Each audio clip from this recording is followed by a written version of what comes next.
My name is Rachid. I'm Moroccan. I am a former Muslim. I used to be a Muslim in Morocco for 19 years. Then I converted in 1990, and I have lived in Morocco as a secret believer for Christ since 1990 until 2005. I did a lot of stuff with the Bible Society, translating the Bible, distributing the Bible inside the country, and I even started a project to translate the Quran to the Moroccan dialect. Now I work in media, and I do shows for Middle East and North Africa and try to explain to them what is the differences between Christianity and Islam. And so far we recorded more than 77 live episodes, 1 hour and a half each, and 55 episodes of another show taped, all comparing Christianity and Islam. I was raised in a Muslim family, very traditional, very conservative. My dad is an Imam. He's still an Imam in a mosque until today. And my grandpa also was an Imam. My uncle was an Imam. So all our family members are really devout Muslims. And I was raised at 6 years old. I memorized 1/6 of the Quran. I started going to the mosque at the age of 4, and I learned all the prayers at the age of 4. I did the washing and everything at the age of 4. And I was raised as any other Muslim. I respected Islam, and I loved my dad, and I was going to be his successor. And but it didn't work out that way. God had a plan for me, and one day I was hearing about Jesus Christ in radio. Then I started correspondence courses for 4 years, and that led me to accept Christ in my life. Islam is the same as it was 1400 years ago and today as texts. We're talking about texts. People talk about moderate Islam, talk about political Islam, talk about fanatic Islam, and different names of Islam.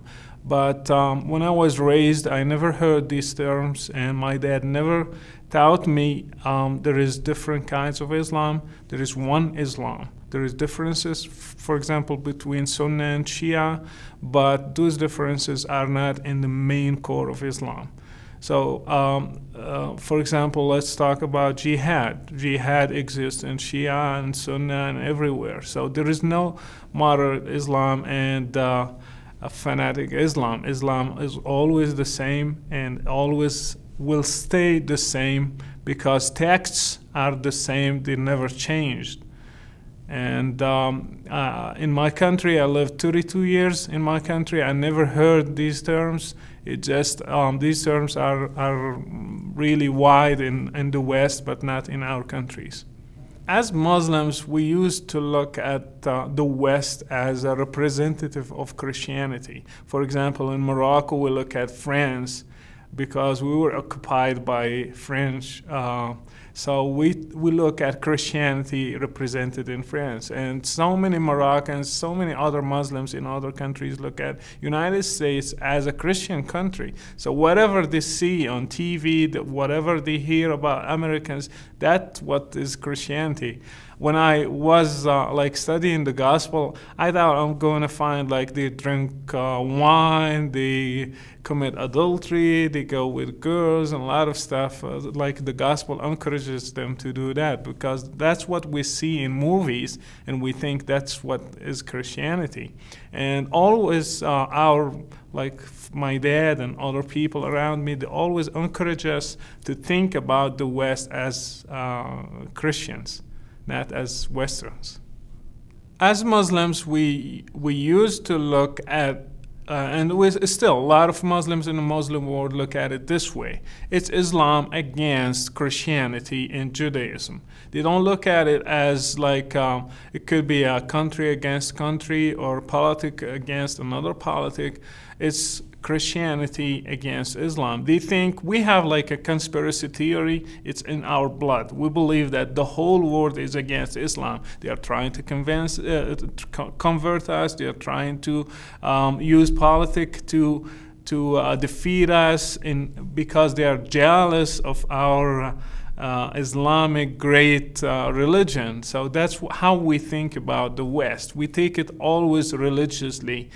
It will never be politically or anything else. We look at it from a religion point of view.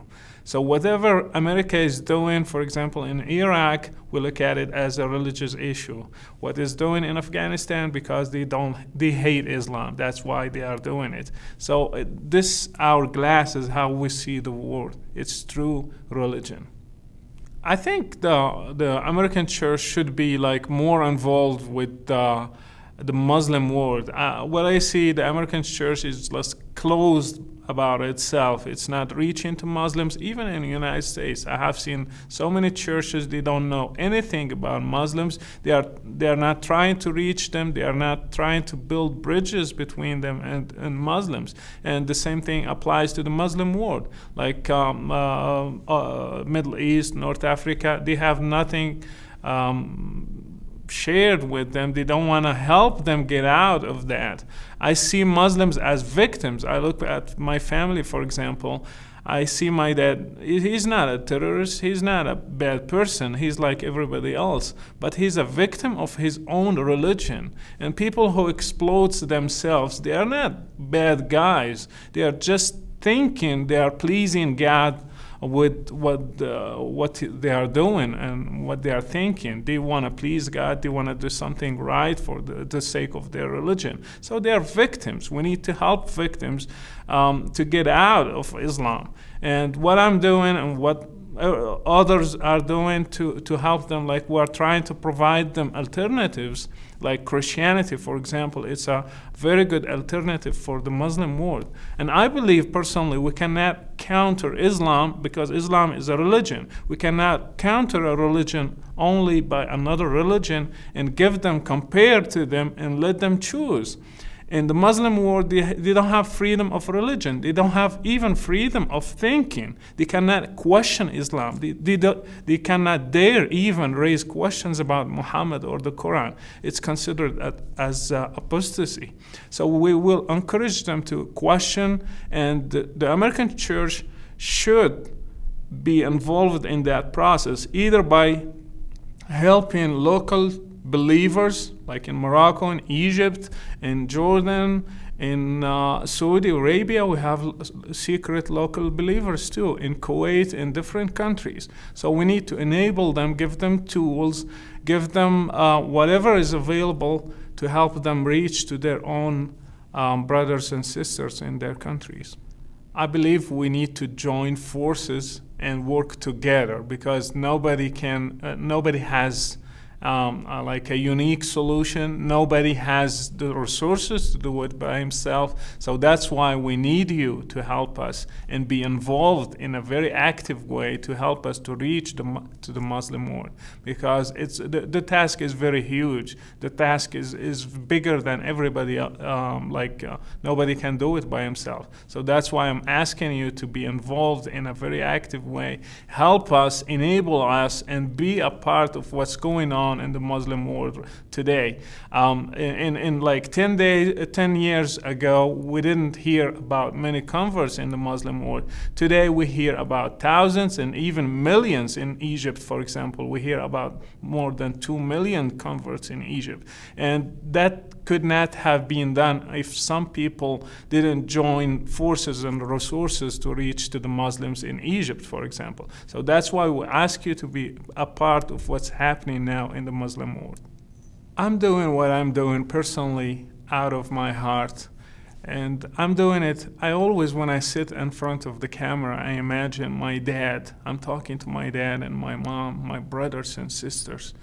And always when I pray for them and think about them and think about myself, if I didn't have this opportunity through radio to hear about Jesus Christ, would I be here today? Probably I'm one of those terrorists who exploded themselves, because I like God and I want to please Him. So I always look at it this way. I pray always for my family, and I try to reach to my people, my own people, with my own heart. It's very hard when I think about them being victims of Islam. And I just want you to feel what I feel toward my people. I want to help them. So I want you to help us help them get out of what they are suffering.